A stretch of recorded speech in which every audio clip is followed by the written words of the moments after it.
इल्ला लियअबुदून। बुलंद कर सलाम।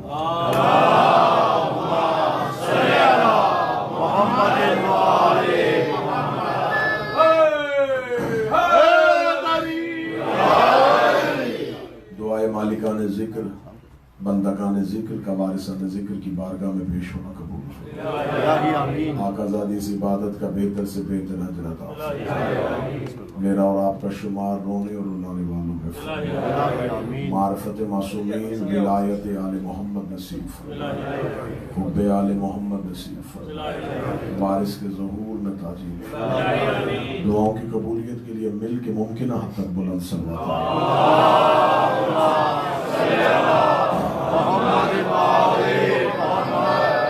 इजाज़त है जिक्र शुरू किया। मौज़ूअ गुफ्तगू आपकी अज़हान आलिया में महफूज है और आज और कल की ये दो अलविदाई मजालिस हैं और मेरी पूरी कोशिश है कि मैं इस पूरे मौजू को कमा हक़ हूँ आपके सामने बयान करते हुए इसको समेट सकूँ। फ़ज़ाइल की और मसाइब की मेराज है। करीम करबला आले मोहम्मद का खालिक आपको सेहत कामला अता फरमाए। मिंबर के लिए आप जैसों का होना इस वक्त की जरूरत है।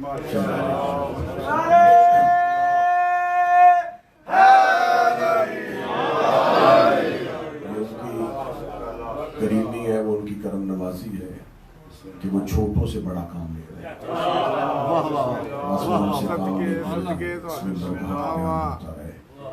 गुफ्तगू है उस आका व मौला पे, उस शहंशाह पे जो पैगंबर पैगाम करबला है।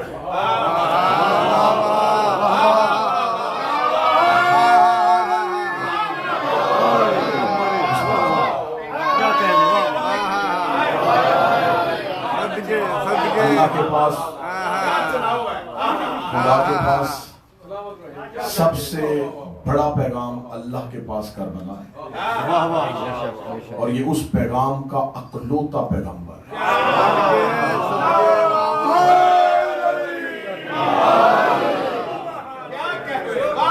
ये नाशिर करबला है, ये पैगंबर करबला है।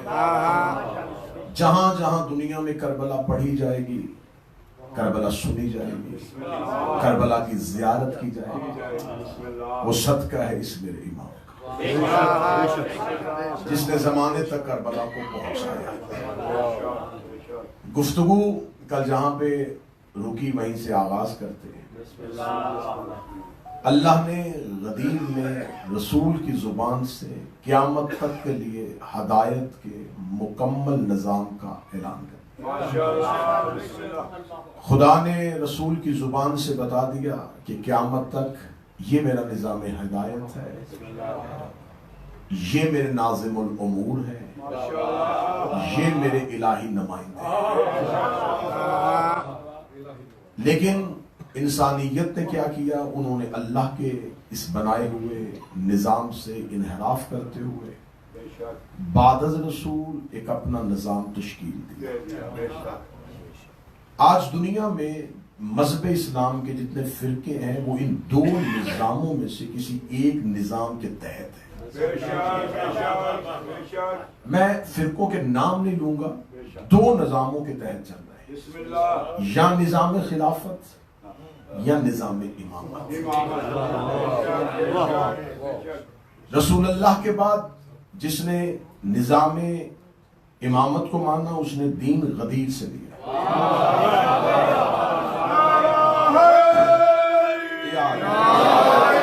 और जिन्होंने रसूलुल्लाह के बाद निज़ाम खिलाफत को माना उन्होंने दीन सकीफा से लिया, क्योंकि वहां से इस निज़ाम की इब्तिदा है। इससे पहले इस निज़ाम को कहीं नहीं देखा जा सकता। इसकी इब्तिदा ही सकीफा बनी सादा से। सकीफा बनी सादा में जो हालात गुजरे मेरी कौम के बच्चों को है, मुझे गुफ्तगू लेके जानी है उस पैगंबर तक। सकीफा में एक शख्स दूसरे शख्स का ऐलान करता है और आज तक उस निज़ाम के मानने वाले उस पर दलील ये देते हैं कि रसूलुल्लाह बज़ाहिर कोई ऐलान नहीं करके गए थे, तो लिहाजा जमहूरियत हुई, इजमा हुआ, उम्मत ने मुतफ़िक़ा तौर पे रसूल का खलीफा चुन लिया। यहीं पे इस लफ्ज से मुझे इख्तलाफ है। हाँ, ये कहते कि उम्मत ने अपना हाकिम चुन लिया, अपना बादशाह चुन लिया, हमें कोई एतराज नहीं। आज दुनिया में जितने भी लोग जो है वो जमहूरियत पसंद है या सदारती निजाम को मानते हैं, वो अपनी मर्जी से अपने हुक्मरानों का तयन करने का इख्तियार रखते हैं। लेकिन ये कैसे हो सकता है कि मुसलमान अपनी मर्जी से चुने और रसूल का खलीफा? जिसका खलीफा था उसने नहीं चुना और मुसलमानों के अजमान ने उसको चुना। ये कैसा असूल था? उन्होंने कहा जी ये इसलिए था कि रसूलुल्लाह के बाद उम्मत के पास हक था कि वो खिलाफत का इख्तियार देते। ठीक है, फिर उसके बाद क्या हुआ? उसके बाद ये हुआ कि वो पहला खलीफा जाता हुआ, फिर दोबारा इजमा नहीं हुआ, फिर दोबारा मजमा नहीं इकट्ठा किया गया। पहला खलीफा जाता हुआ दूसरे खलीफा को नामजद कर गया, नॉमिनेट कर गया और बता गया ये मेरे बाद खलीफा। इसका मतलब असूल बदल गया। पहला उसूल और था, पहला इजमा, दूसरा नामजद करना। तीसरी खिलाफत आई तो अब ना इजमा हुआ ना नामजद किया गया। एक 6 रुकनी कमेटी बनाई गई जिसे शूरा कहा गया। उनको इख्तियार दे दिया गया कि आप रसूल का खलीफा चुने। उन 6 लोगों ने रसूल का खलीफा चुना। यह है खिलाफत वालों के पास 3 मुख्तलिफ असूल जो हर खिलाफत में बदले। इमामत के यहाँ कायदा नहीं बदला, कुलिया तब्दील नहीं हुआ। किसी इमाम के 18 भी बेटे थे, इमामत के लिए लड़ाई नहीं हुई। इमामत इलाही ओहदा था, जिसको कहा उसने। अब जब यह खिलाफत पहुंचती पहुंचती सकीफा से होती हुई दमिश्क में एक ऐसे बदकिरदार शख्स के पास तो अब ये 2 निजाम चल रहे हैं, खिलाफत का और एक इमामत का। जो ही खिलाफत के तख्त पर एक बदकिरदार इंसान आके बैठा तो अब खिलाफत के मानने वाले भी इस निजाम से निकल के इमामत वाली साइड गए और उन्होंने आके कहा कि हम यहां इस बात के कायल हैं कि ये गलत था। और इमामत का जो नुमाइंदा उस दौर का था जिसका नाम हुसैन इब्न अली था, वो हक पर। अब आपने आके निजाम इमामत के नुमाइंदे को जो अपनी मर्जी से तस्लीम किया है, हम आपको अब इस लाइन में नहीं आने देंगे। अगर तो आपने निजाम खिलाफत में रह के इमाम हुसैन को मानना है तो फिर आपने हुसैन को नहीं मानना। ना हमने आपसे मनवाना है, ना आपको मानने का कोई फायदा। अगर आपने हुसैन को मानना है तो जात को ना माने, उस पूरे निजाम को माने। और अगर यजीद को छोड़ना है तो सिर्फ यजीद को ना छोड़े, उस पूरे निजाम को। यजीद अपनी मर्जी से तो तख्त पे आके नहीं बैठे। उसमें इतनी जुर्रत कैसे आई कि नबी को जाते दुनिया से 50 साल नहीं हुए और वो तख्त रसूल पे आगे दावा कर रहा है कि मैं वारिस रसूल हूं। तो अगर आपने यजीद का इनकार करना तो फिर सिर्फ यजीद का नहीं करना, आपको निजाम का इनकार। हमारी कौम बड़ी सादा लोग है। अयाम मुहर्रम में कुछ लोग सियाह लिबास पहन के मजालिस में आते, वो कहते हम इमाम हुसैन को मानते हैं। हम समझते हैं दिल में मोहब्बत है। मैं पूरी दुनिया में यह ऐलान कर रहा हूं कि अगर तब्दीली करनी है तो लिबास ना बदलो।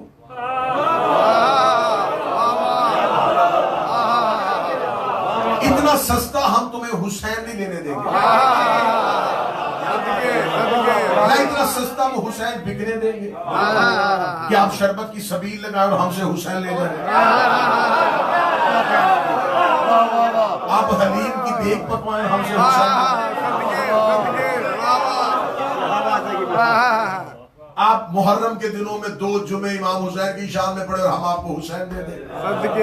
हमने बड़ी मुश्किल से हुसैन लिया, हम इतनी आसानी से हुसैन लिया। आओ हुसैन के कैंप में, हम तुम्हारा पढ़ के इस्तकबाल करेंगे, हम तुम्हारे पाँव के नीचे से गर्द चूमेंगे। आओ हुसैन के कैंप में, लेकिन पूरा निजाम छोड़ के आओ। ये महीने सिर्फ यहाँ के लोग नहीं सुन रहे, पूरी दुनिया में सुनी जाएगी। मैं माइक पे मुंह रख के कह रहा हूं, मेरी आखिरी सांस तक कोई बंदा मेरी आंखों में आंखें डाल के यजीद की खिलाफत को निजाम खिलाफत में रह के गलत साबित करके दिखाए।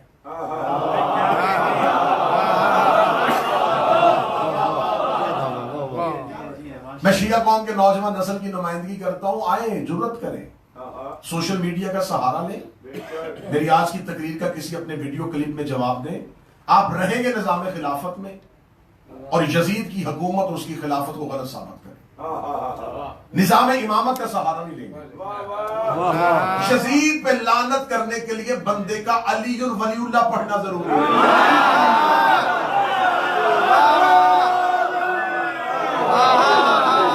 गदीर को माने बगैर आप यजीद पे लानत कैसे करेंगे? आए मैं जवाब दे। आप यजीद की खिलाफत को गलत कैसे साबित करेंगे? आप इसलिए यजीद की खिलाफत को गलत साबित कर रहे हैं कि इसलिए कि उधर से कोई ज्यादा तरफदार नहीं है। तो आए यजीद की खिलाफत को गलत साबित करना, तो पहले बताएं यजीद की खिलाफत कैसे गलत है? आपने पहला खलीफा कैसे बनाया?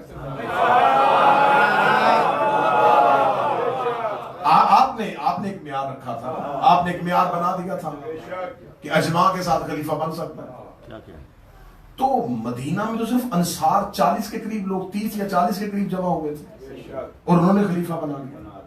इसके पास दुनिया के 3 हिस्से की हुकूमत और उसके गवर्नर और उनकी बैयत थी। तो जिसके पास मदीने के 30 लोग आके बैत करे वो खलीफा बन सकता है।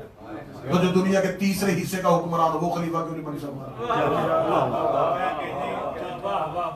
आपके पास खिलाफत का दूसरा असूल क्या था? जो नामजद हो जाए वो खलीफा बन जाता है। ये असूल भी यजीद के पास है। उसे उसका बाप जाता हुआ नामजद करके गया,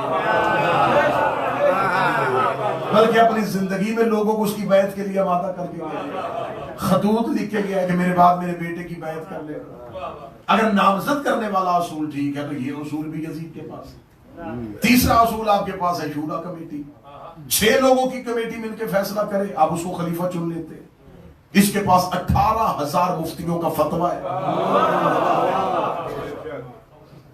तो आपके तीनों खलीफा खुलफा की खिलाफत इधर रखे तो यजीद अकेला खिलाफत की नसूलों पे मजबूत है।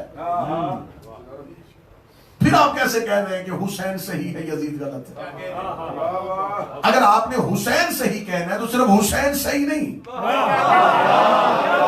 हुसैन का पूरा निजाम ठीक है। लो मैं कुलिया लेके जा रहा हूं, जुर्रत करो, खुल के बात करो, अजहार करो। अब बात खुल के होनी चाहिए। अब तो बात लाइब्रेरियों तक नहीं रही, अब तो मौलवी के हुजरे में जाके किताब नहीं पढ़ी जाती, अब तो आपकी उंगलियों के नीचे दुनिया की लाइब्रेरियां हैं। फिर हिम्मत करो, जुर्रत करो, अगर कहना है हुसैन सही है तो मुहर्रम के 10 दिनों में काले कपड़े पहन के कोई ना कोई नमूदार हो जाता है, हम भी हुसैन के साथ है, हम भी हुसैन के साथ है, हम भी हुसैन के साथ है, और हम तुम्हें जुलूसों में आगे आगे लेके चलना शुरू कर देते हैं। ये देखे जी, ये भी हुसैन के साथ है, ये भी हुसैन के साथ है। अगर तुम हुसैन के साथ हो तो तुम्हें कहना पड़ेगा, तुम्हें ये नहीं कहना हुसैन सही था यजीद गलत था, तुम्हें कहना पड़ेगा हुसैन सही था अजमा गलत था, हुसैन सही था नामजद करना गलत था, हुसैन सही था शूरा गलत थी। तुम्हें आखिर में कहना पड़ जाएगा गदीर सही था सकीफा गलत।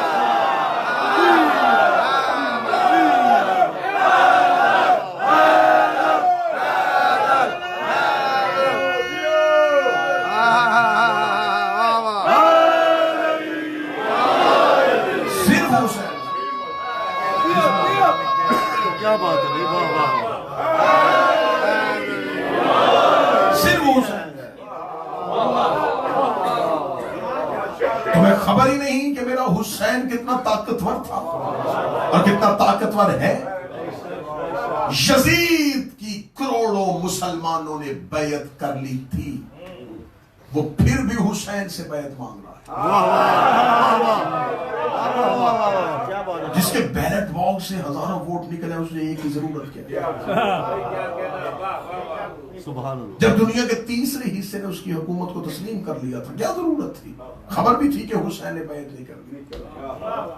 यजीद जैसे बद किरदार शराबी इंसान को भी पता था कि इस पूरी रूए इंसानियत में हुसैन जैसा एक भी नहीं। यजीद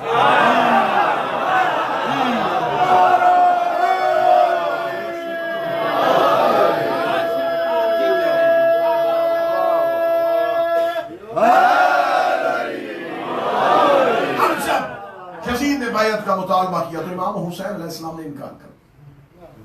और सिर्फ उसने इमाम हुसैन से नहीं और भी कुछ अफराद से बैत का मुतालबा। अब्दुल्लाह इब्न जुबैर मक्का की तरफ चला गया, अब्दुल्लाह इब्न उमर से मांगी, अब्दुर्रहमान इब्न अबी बकर से मांगी, मुख्तलिफ अफराद से मांगी। इनकार सिर्फ हुसैन ने किया। हुसैन इब्न ने इनकार किया और हुसैन मदीने से चल पड़े। इमाम हुसैन अलैहिस्सलाम ने रास्ते में पड़ाव किए और इमाम हुसैन एक तवील सफर करने के बाद करबला मौला में पहुंचे।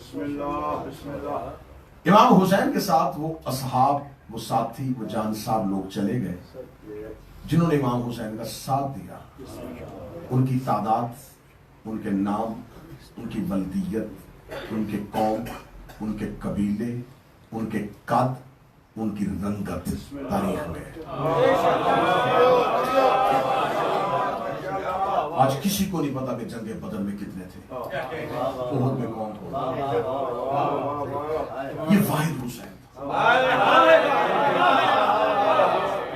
जिसने अपने असहाब की इतनी वजाहत कि आज एक एक एक एक का पता है, कद पता है, रंगत पता है, कौम पता है, कबीला, नस्ल, खानदान।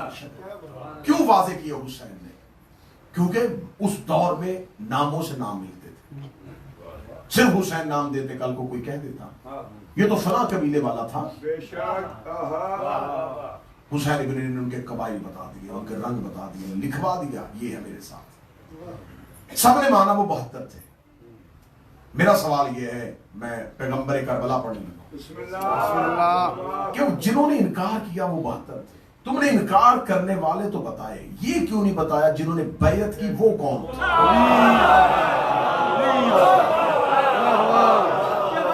आओ हुसैनी कैंप में, हुसैनी कैंप में आओ, आओ हमारे पास इमाम बारगाहों में आओ, हम आपको उन 72 की फहरिस्त लिस्ट दे देते हैं। उनमें से कोई आपका एक भी है तो ले जाओ।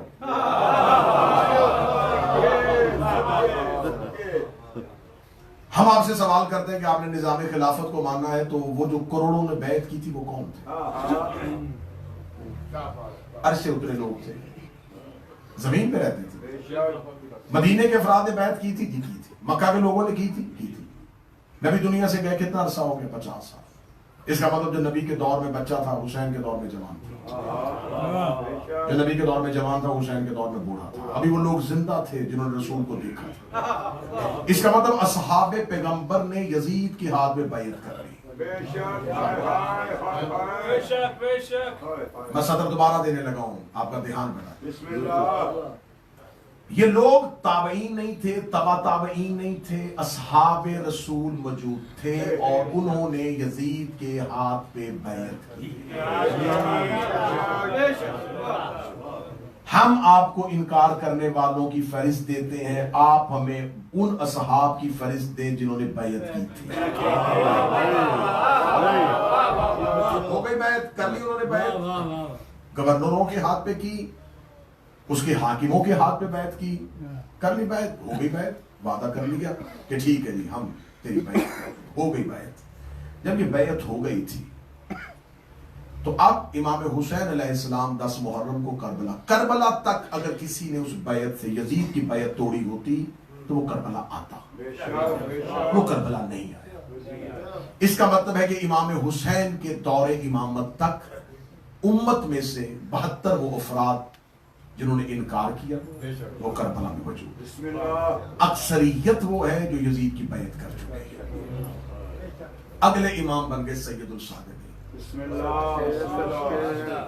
अब आए कुरान यहीं से अलमारी से उठाए, कुरान से पूछते हैं कि जो मुसलमान किसी फासिक की बैत करे उसके बारे में अल्लाह क्या कहता है?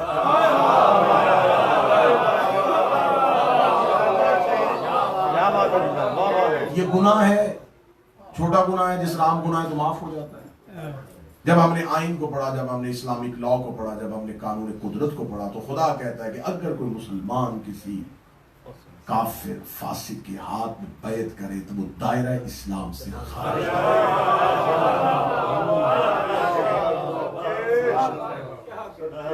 72 करबला में सो गए और अक्सरियत काफिर हो गई।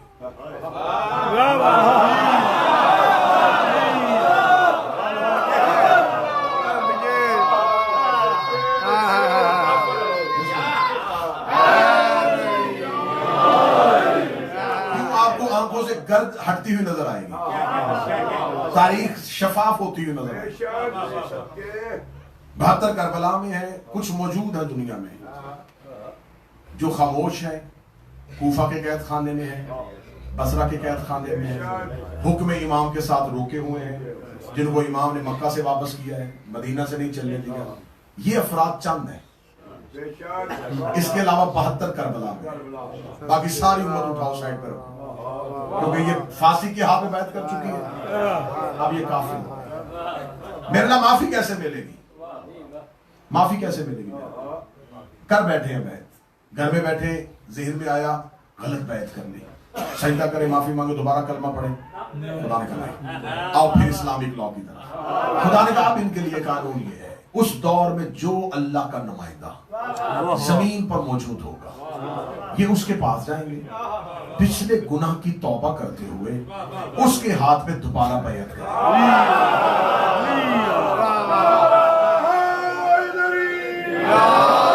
पैगंबर करबला तक लेके आना होगा। अब इन्होंने करनी है इमाम वक्त के हाथ में। जो दौरे हाजिर के इमाम थे वो एक करबला में शहीद हो गए, वो करबला में सो गए। अगले इमाम बन गए सैयदुल सादिक, वो चले गए शाम के जिंदान में। वो जिंदान में जाके जिंदान के अंदर बैठ गए। 1 साल ये जिंदान के अंदर है और उम्मत काफिर है। उम्मत ने करनी है इनके हाथ में बैत। अब पहला जुमला देने लगा हूं मैं 35 या 30 मिनट के बाद। अब मुझे इतनी बात बताओ, जितना अरसा सैयदुल सादिदीन कैद रहे हैं, अब बताओ इमाम कैद में था या उम्मत कैद में थी? इमाम कैद में नहीं।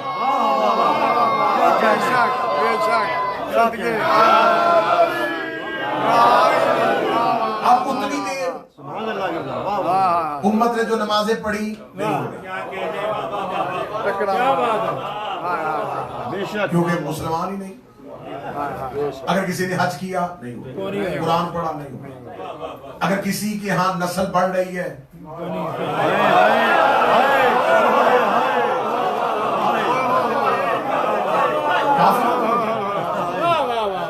यजीद के हाथ में बैठ की। अब जब सैयदुल साजिदीन बैठे हैं तो अब ये हिकमत इमामत थी, मशीयत परवरदिगार कि अब उम्मत को इसके हाल पे छोड़ो, क्योंकि अब ये निकल गई है इस्लाम से, अब ये हमारे है ही नहीं। अब इनकी क्या जरूरत है, क्योंकि अब ये निकल गए बैत से। पहले ये गदीर की बैत से निकले, फिर अब इन्होंने यजीद के हाथ में बैत करके अपने आप को ईमान से निकाला। अब मौला सैयदुल साजिदीन की खामोशी जो है वो इस बात का सबूत है कि सैयदुल साजिदीन अब अगर करबला से उठ के क़याम करते भी तो किसके खिलाफ करते?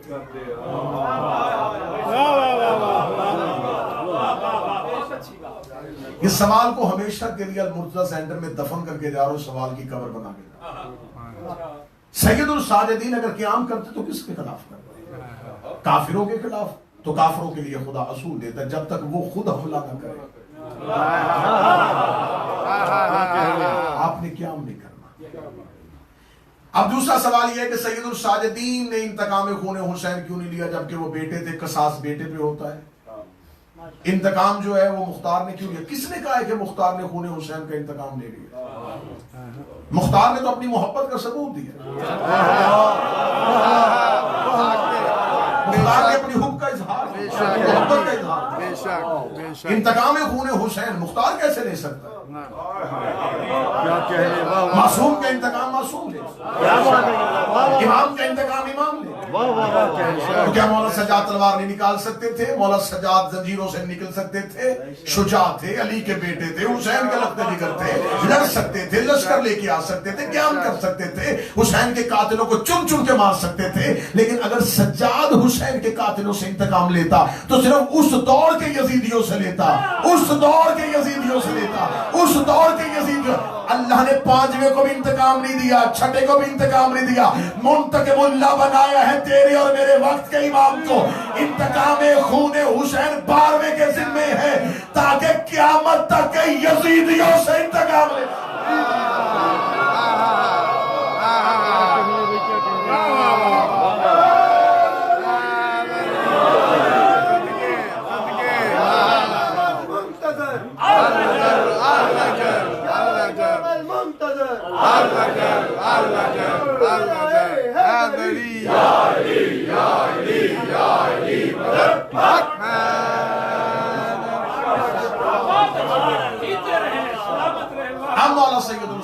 खामोश है क्योंकि इंतकाम जो है सवाल करते हैं ना जी। देखे मौला अली के पास जब तख्त खिलाफत आया था तो अली ने फतक वापस क्यों नहीं लिया? जाहिलों जैसा सवाल। फतक वापस अली कैसे लेते? फतक की मुदैया कौन थी? खतून जन्नत, और वो शहजादी दुनिया से जा चुकी। जब मुदैया मौजूद ही नहीं है, अब ये फतक जो है वो इमाम हसन और हुसैन के पास है। वो इमाम मौला अमीरुल मोमिनीन के पास आके कहते कि हम इस हक का मुतालबा करते हैं। फतक जनाब सैयदा का मुतालबा, और जनाब सैयदा ने अपने आखिरी लम्हों में फतक के मुतालबे का हक अपनी औलाद को भी नहीं दिया।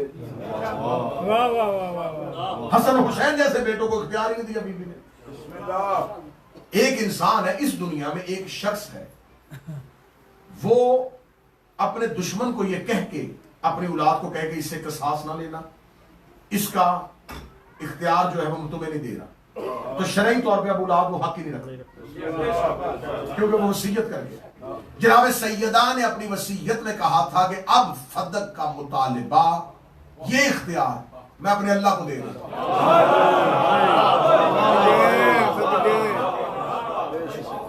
जब ये बीबी ने केस ही बड़ी अदालत में भेज दिया,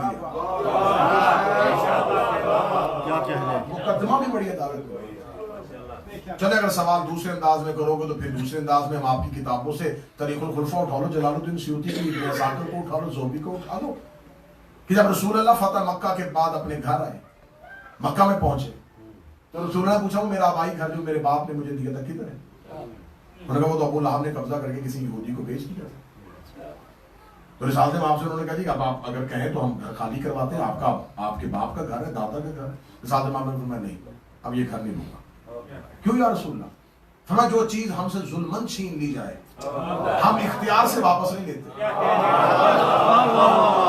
बोला क्यों? फरमा ताकि जालिम की सजा में कमी ना आए।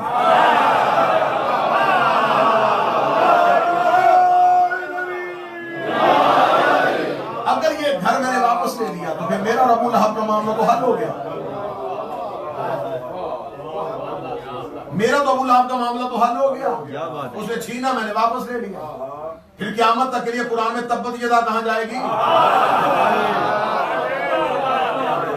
अगर मौला अली जनाब सैयदा का फतक वापस ले लेते तो क़यामत तक के लिए कुरान में सैयदा के दुश्मनों पे लानत कहां जाती?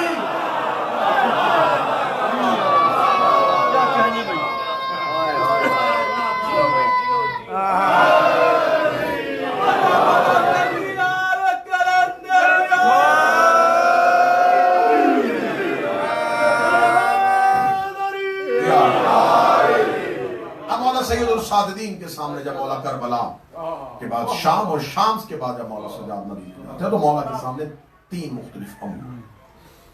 पहला, बहसीयत इमाम, बहसीयत नुमाइंदा परवरदिगार, बहसीयत नुमाइंदा इलाही, जमीन पर अल्लाह के पैगाम को जमाने तक बतौर इमाम पहुंचाना और उसका तहफ्फुज करना, पहली जिम्मेदारी। दूसरी जिम्मेदारी इख्तियार इमामत, विलायत मासूमीन जो कि गसब करने की कोशिश की जा रही थी, उन इख्तियारात को और करबला के पैगाम को जमाने में दोबारा नशर करना। तीसरी जिम्मेदारी, उस दौर का मजलूम तरीन तबका अली और अली के शिया जो मुख्तलिफ कैद खानों में थे, मुख्तलिफ जगहों पे जुल्म बर्दाश्त कर रहे थे, उन तमाम को किसी एक जगह पे इज्तिमा करना, उनको किसी एक नुक्ते पे इकट्ठा करना। अब बड़ी बेहतरीन सी मैं एग्जाम है इस्तेमाल। मैंने आपको शायद दूसरी मजलिस में कहा था कि मौला सैयदुल सालिदीन की ज्यादा दुआएं हैं। सही बस सजादिया सही, सारी दुआएं मौला सैयदुल सालिदीन ने ज्यादा बातें लोगों को अल्लाह के बारे में बताया। ये काम रसूल मक्का में कर चुके थे।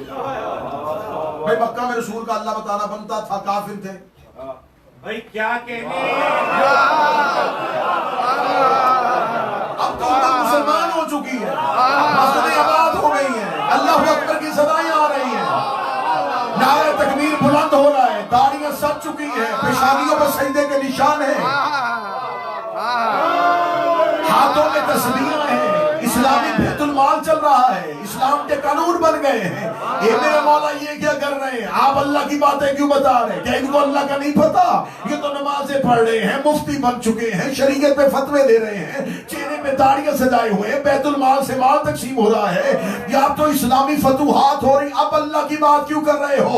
फरमाया इसलिए कि मुझे अब दोबारा नए सिरे से वो काम करना है जो मक्का में मोहम्मद ने किया था, क्योंकि अब ये मुसलमान नहीं रहे, सारे काफिर।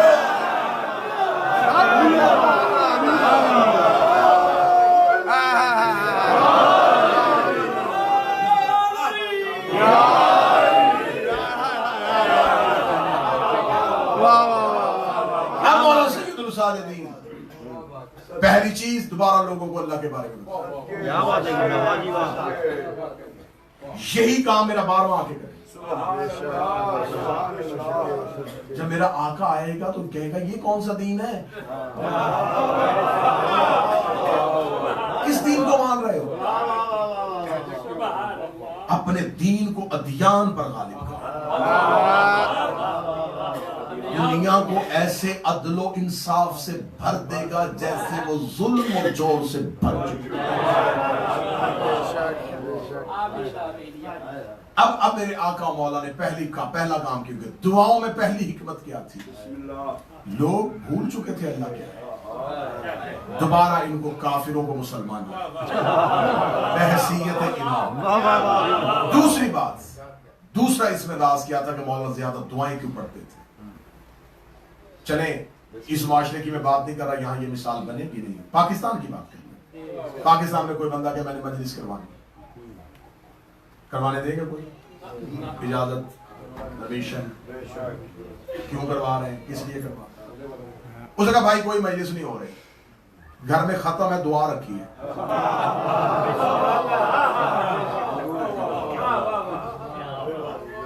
कोई इजाजत नहीं, कोई परमिट नहीं, कोई सिपाही दरवाजे पे नहीं आएगा। नहीं क्यों खड़े थे? अंदर दुआ हो रही है।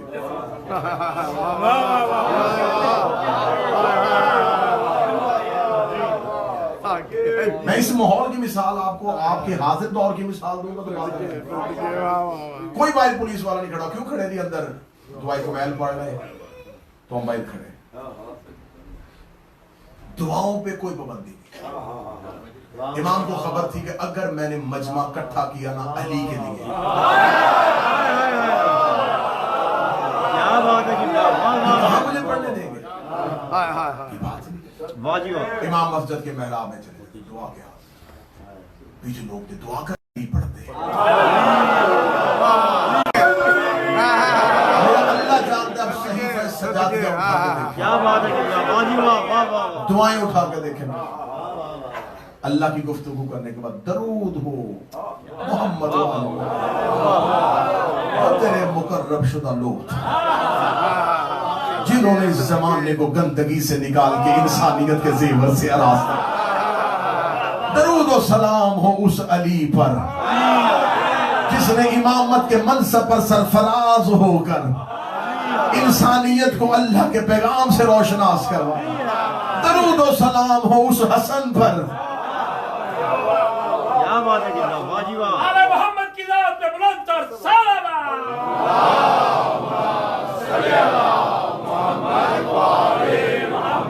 बड़े सगीर की तारीख है कि इतने लोग मौलवियों ने शिया नहीं किए जितने सैयदों ने किए। ये बड़े सगीर की तारीख। मौलवी बहस करेगा, सामने वाला बंदा समझ जाएगा मौलवी है ना, अपना मनवाएगा। बड़े सगीर में शियत कैसे फैली, ये औलिया अल्लाह जो आए, ये वलियों ने बड़े सगीर में शियत कैसे। क्या बात है, क्या बात। मैं सादा मिसालें दे के बात समझा देता हूँ। एक सैयद है, गांव में रहता है, कोई बहस नहीं करता, कोई कुछ नहीं करता। अब इलाके के लोग जो गैर शिया भी है ना, वो भी कहते दाम शादी करो। शादी बच्चा रोता बहुत,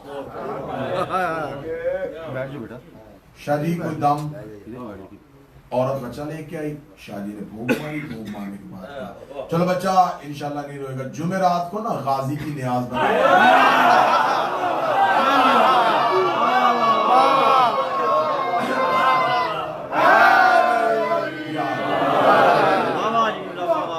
शादी घर में नहूसत बहुत है। अच्छा मैं आऊंगा, मौला मेहरबानी करेंगे, अलम लगा लेना मौला। शादी बेटियां बेटा कोई नहीं है, मौला से दुआ करते थे, नाम गुलाम हुसैन रख देना। अब दुआ जो है ना ये बेहतरीन हथियार है। दुआ दुश्मन को भी। अब उस दौर के लोग जहां दुनिया डर रही थी कत्ले हुसैन के बाद अज़ाबे परवरदिगार से, हुसैन मारे जा चुके हैं, हमने हुसैन का साथ नहीं दिया, अल्लाह कैसे माफ करेगा। जब वो अपने जाती फायदे के लिए मौला सज्जाद के पास दुआ सुनने के लिए आते हैं, तो मौला सैयदुल साजिदीन उन्हें दुआ में ही आले मोहम्मद समझाते थे।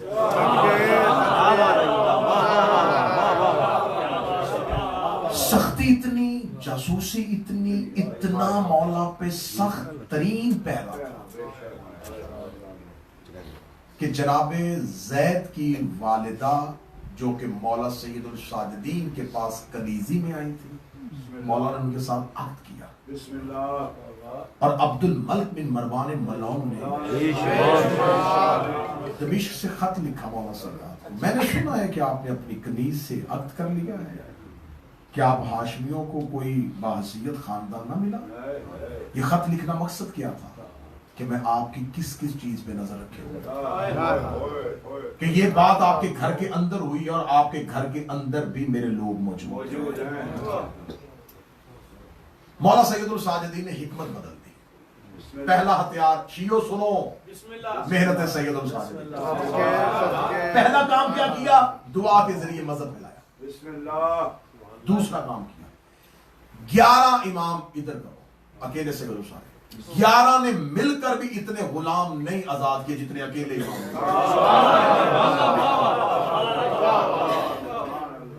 जहां गुलाम बिकते मौला खुद तशरीफ ले जाते, खुद तशरीफ ले जाके खुद चेहरे दे,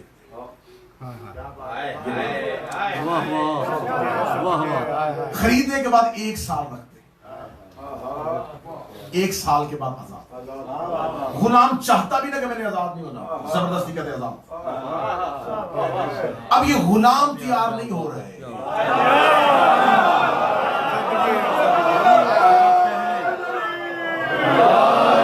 अब ये करबला शनासी के बाद शागिर्द तैयार हो। क्या बात है वाह वाह वाह। कहां का रहने वाला है, हबश का, आजाद हो हबश जा। वो हबश जाता, लोग कहते वो तो गुलाम बन के गया था, वो वापस आता, हदीसें सुना रहा है, दुआएं सुना रहा है, फजीलतें सुना रहा है, पूरे कबीले को सुना रहा है। मौला सैयदुल साजिदीन ने यूं पूरी दुनिया में अपने गुलामों को अपने शागिर्द बना के भेजा। अब जो गुलाम बन के जा रहा हो, किसी को क्या पता कि अंदर क्या लेके जा रहा है। घर से निकलता था तो किसी को क्या पता वो गैर सैयदुल साजिदीन के पास है, घर से निकलता था। दूसरी हिकमत अमली की कि मौला ने, तीसरा काम मेरे मौला ने किया, मौला ने अपनी जिंदगी के 25 से लेकर 30 दोनों रवायात में पैदल हज किए। ये पैदल जाएगा। मौला हमेशा हज के लिए पैदल जाते। जब इमाम पैदल जाते तो अब कौन सा काफिला था जो इमाम पैदल जा रहे हों और वो सवारियों में से गुजर रहे, लोगों को पता चलता कि इमाम पैदल चले। अब ये पैदल जा रहे हज का काफिला, दिखने में कौन जा रहा है? ये मौला सैयदुल साजिद। क्यों जा रहे हैं? हज करने के लिए। पीछे कौन है? लोग हाजी जा रहे हैं। अब हाजियों का काफिला मुख्तलिफ जगहों पे रास्ते में पड़ाव करते हैं। जहां काफिला रुकता, मौला सैयदुल साजिदीन उन्हें मक्का तक पहुंचने से पहले हुसैन का ज़ादार बना देते।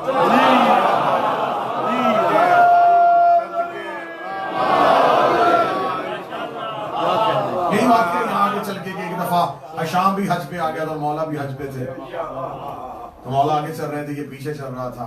पूरे रास्ते में इसने देखा कि मौला आगे चल रहे हैं और ये पीछे है। इसको अब नागवार गुजरा, इसने फौरन पीछे से आवाज देके कहा, इसने कहा मैंने कत्ल किया तेरे बाप को, जो तू मेरे साथ ये कर रहा है। इतना कहना था, मौला सैयदुल साजिद ने उसकी तरफ देखा, समझ जिसने कत्ल किया है उसका हशर में देख लिया।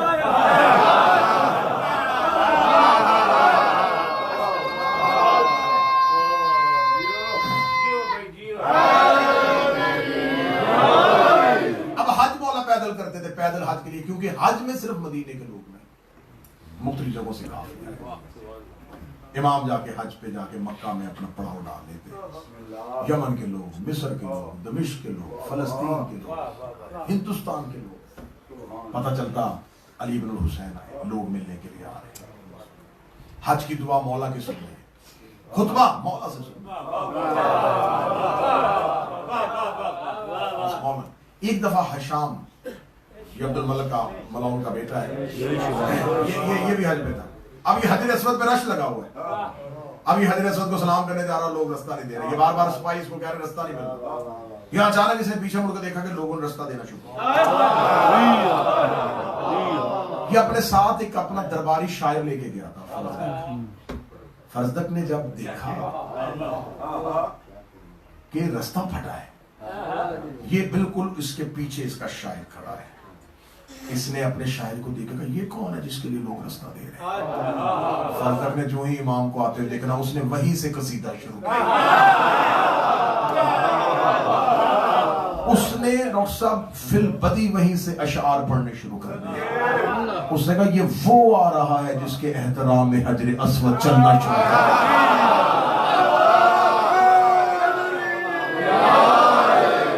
वो आ रहा है कि अगर ये इशारा करे तो काबा भी चलना शुरू कर दे। ये वो आ रहा है जिसके चेहरे का तकवा बता रहा है कि इससे बेहतर शख्स कायनात में कोई नहीं। इसने दुश्मन के सामने, और हशाम चेहरा देख रहा है, शायर मेरा है तू, मिथत किसकी कर रहा है? आज भी तारीखों में इसी बात है। एक कसीदा पढ़ा, एक वही कसीदा निकल रहा है। एक कसीदे पे सिपाहियों ने गिरफ्तार कर लिया, हशाम ने गिरफ्तार करो, जिंदान में डालो। तौहीन की इसने मेरी, इतने इज्तिमा में इसने दुश्मन का कसीदा पढ़ दिया। ले जाओ इसको जाके जिंदान में फेंको। जो इसको जिंदान में लेके जा रहे थे उसको गिरफ्तार कर लिया, और वो मुड़ के सैयदुल साजिद देगा, तुझे कुछ नहीं होगा, तेरी जिंदगी का मैं ज़ामिन।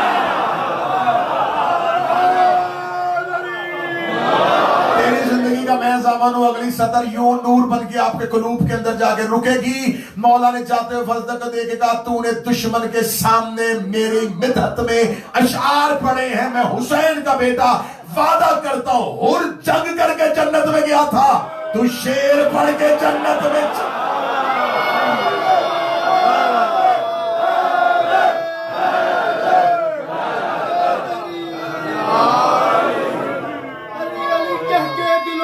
सरूर मिलता है, अली अली कह के दिलों को सरूर मिलता है, निगाहे फिक्र को ताजा शऊर मिलता है। नसीब कैसा भी हो, खुदा की कसम, नसीब कैसा भी हो, या अली मदद कहकर खुदा से मांगो, जरूर मिलता है। जो काम हुसैन ने हुसैन, वो तो लड़ा था, ये तो सिर्फ बोला है। आज लोग कहते हैं जी कैसे ईमान तुल सकता है, हुर का इतने लोगों के सामने, हर तो एक लम्हे के लिए, ये ना देखो कितनी देर रहा, ये देखो किस माहौल में आए, लम्हात नहीं देखने, लम्हात नहीं देखने कितना अरसा रहा है, क्या किया था, क्या नहीं किया था। लम्हा देखो कि उसने तय्युर किस लम्हे का किया, उसने यजीद का लश्कर छोड़ा किस टाइम पे, और इसने मौला सज्जाद का कसीदा पढ़ा किस टाइम पे। यह है मौला सैयदुल साजिदीन अपनी मेहनत नशर कर रहे हैं। तीसरी चीज मेरी कौम पे मौला सैयदुल साजिदीन खुद मेरे मौला का फरमान है कि बादत शहादत हुसैन मदीना में 20 अफराद भी ऐसे नहीं थे कि मैं क़याम कर लेता।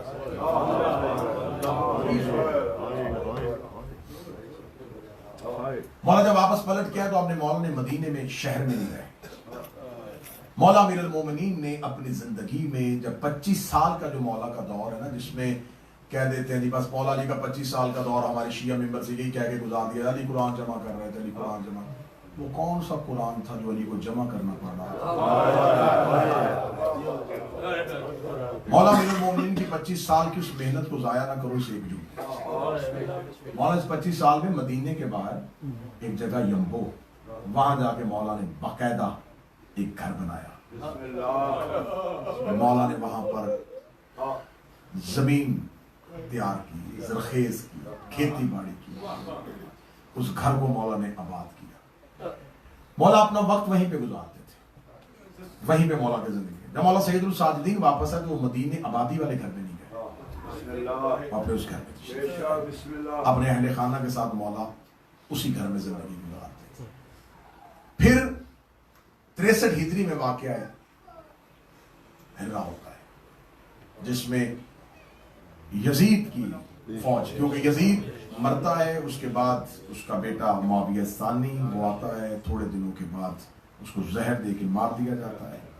फिर यहाँ पर आके एक नाम आता है जो तारीख में बरीक बीनी से मुतालिया करने से मिलता है कि यजीद की एक बीवी थी, उसका एक नौज़ायदा बच्चा था जिसका नाम था खालिद बिन यजीद। मरवान को उसने कहा कि क्योंकि अगर यजीद का बेटा जो है वो मर गया है तो अब ये दूसरा बेटा यजीद का इसका हक बनता है। उसने कहा ये अभी छोटा है, तो फिर ऐसा कर सकते हैं कि मैं तेरे साथ निकाह करता हूं, हुकूमत मैं लूंगा, जब ये बड़ा हो जाएगा मैं इसको दे दूंगा। फिर इसने मरवान ने हुकूमत ली। 10 महीने के बाद इसे उसी औरत ने सोए हुए मुंह पे तकिया रख के इसको कत्ल किया। इसके मरने के बाद इसका बेटा अब्दुल मलिक बिन मरवान इसका दौर आता है। इसने मदीने में वलीद बिन उकबा बिन अबी मुईत को वहां पर भेजा। यजीद 63 हिजरी है, वलीद बिन उकबा बिन अबी मुईत जो है ये आता है। अब मेरा मुसलमानों से सवाल है कि जो ये कहते हैं, आज भी जाके मुसलमानों की किताबों में पढ़ लो, इस मलाउन को इज्जत दी जाती है। ये अबी मुईत का बेटा, अबी मुईत वो जिसने रसूल पे गंदगी फैलाई, जिसकी खुदा ने कुरान में मजम्मत, उसका ये मलाउन बेटा वलीद बिन उकबा, ये वही शख्स है जिसको कुरान ने फांसी कहा हुआ। इसके लिए खुदा ने फांसी कहा है। जब इसको बनी मुस्तलिक की तरफ ज़कात देने के लिए भेजा तो इसने कहा, उन्होंने इनकार कर दिया है, वो आगे से लड़ रहे हैं, जबकि ऐसी कोई बात नहीं थी। तो खुदा ने फौरन कह दिया कि मेरा हबीब, अगर कोई फांसी तुम्हारे पास खबर लेके आए तो पहले तस्दीक। इसको अल्लाह ने फांसी कहा, वलीद बिन उकबा। सिर्फ किस बात पे इसको इज्जत दी जा रही थी? ये तीसरे खलीफा उस्मान का भाई था मां की तरफ से।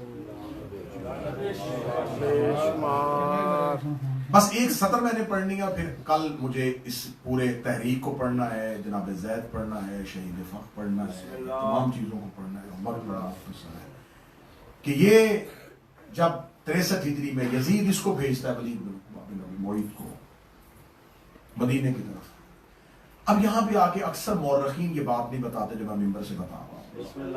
मौरखीन ने लिखी है, ये नहीं है कि मैं कहूँ ये मैस अखज की है, लिखी मौरखीन ने, अक्सरियत मौरखीन इसे, जब इसने आके मदीना में हमला किया और हिर्रा जो है ये मदीना से मशरक की तरफ एक ऊंची जगह थी, उसका नाम था। वहां पर इसको हर्रा भी कहा जाता है, हिर्रा भी कहा जाता है। वहां पे जाके इसने अपना लश्कर पड़ाव किया। 3 दिन की मदीने वालों को मोहलत दी, 3 दिन तुम्हारे पास वक्त है, यजीद की बैत करो वरना मैं मदीने को आग लगाऊंगा। जब इसने ये ऐलान किया तो उस वक्त 2 लोग मदीने से निकले हैं तहफ्फुज़ मदीना के लिए।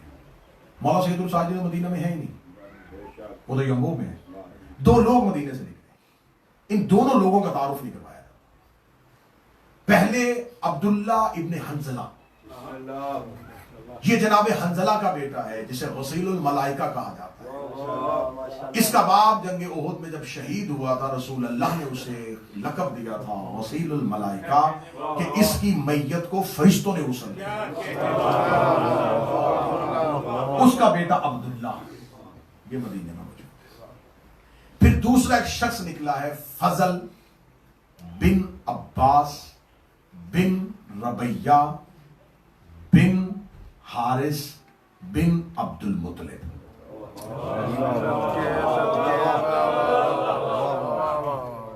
जनाबे अब्दुल मुतलब के सबसे बड़े बेटे हारिस, उनके बेटे रबैया, उनके बेटे अब्बास और उनका बेटा फजल, ये तहफ्फुज़ मदीना के लिए लश्कर लेके निकला है। फिर इसके साथ है इनके सगे चचा नौफल। औलादे हाशम ने मदीने का तहफ्फुज़ किया, औलादे अब्दुल मुतलब ने मदीने का तहफ्फुज़। फिर ये दोनों जो है ये इस हमले में शहीद होते हैं। जनाब अब्दुल्ला इब्ने हंजला भी शहीद हो जाते हैं, जनाब फजल इब्ने अब्बास भी शहीद हो जाते हैं, जनाब नौफल भी शहीद हो जाते हैं और फिर मदीने को लूटा जाता है।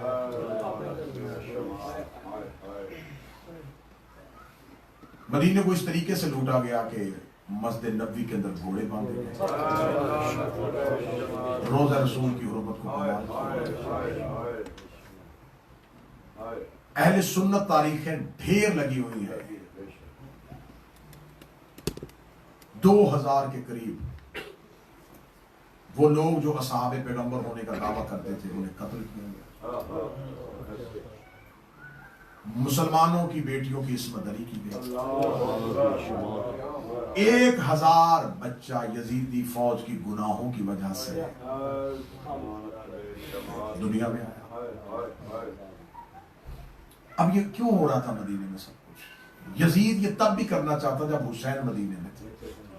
क्या कहने, वाह वाह वाह, सुभान अल्लाह। मौला हुसैन का वो लफ्ज उस वक्त मदीने वालों को समझ नहीं आया।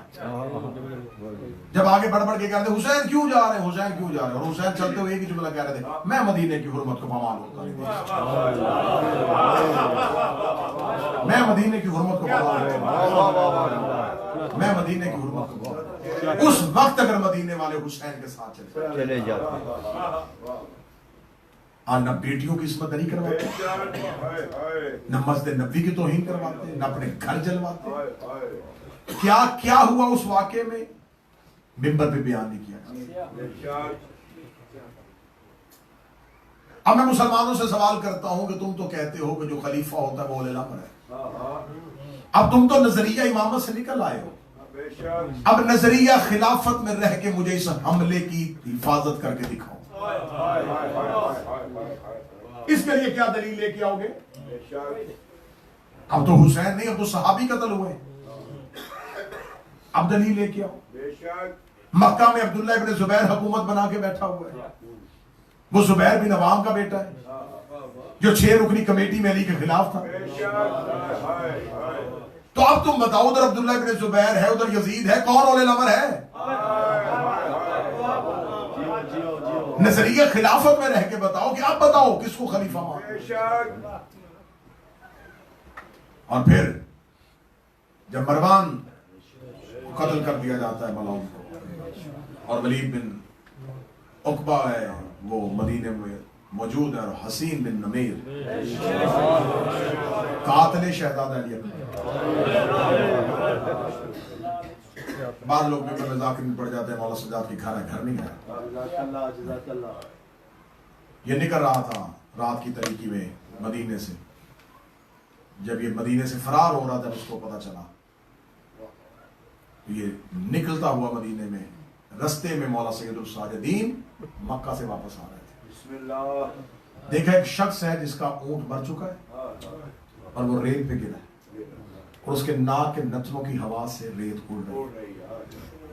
सैयद साजिदीन ने अपने ऊंट को रोका, गुलाम को कमानी का मशकीज़ा निकाला, पानी का मशकीज़े का तस्वीर, इसके मुंह पे पानी फेंका, पानी की तरफ दौड़ा, सजाद ने पानी का मशकीज़ा इसके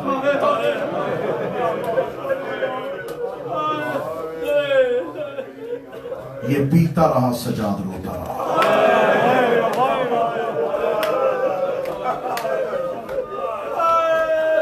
पानी इसके चेहरे पे पागलों की तरह पानी पी रहा है। जब प्यास से सैराब हुआ, जिंदगी की रमक आंखों में आई, आधी आंखें बंद, आधी मुसाफिर कुछ खाने को मिले। मौला सजाद ने अपने ऊंट से अपना सामान उठाया, उसमें से रोटी निकाली, ये खा रहा है और सजाद इसे देख रहा है। खाना खा चुका, पानी पी चुका, मुसाफिर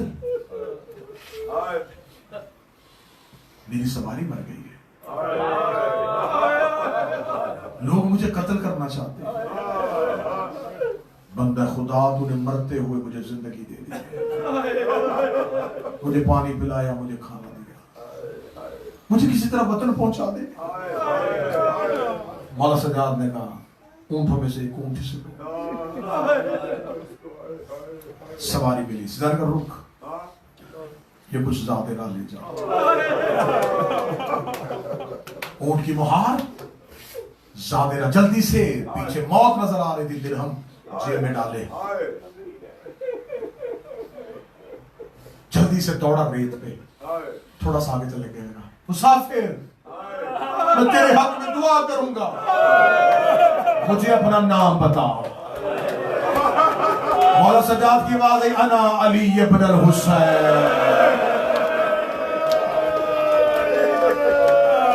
कहां से लाएगी दुनिया ऐसा इमाम? जब मौला सजाद की आवाज है, सुन मैं हुसैन का बेटा हूं। इसने वही ऊंट की मुहार छोड़ी, पीछे की तरफ मौला सजाद चल रहे थे पीछे। हुसैन, किस हुसैन का बेटा? फरमाया जिसे करबला में मार दिया गया।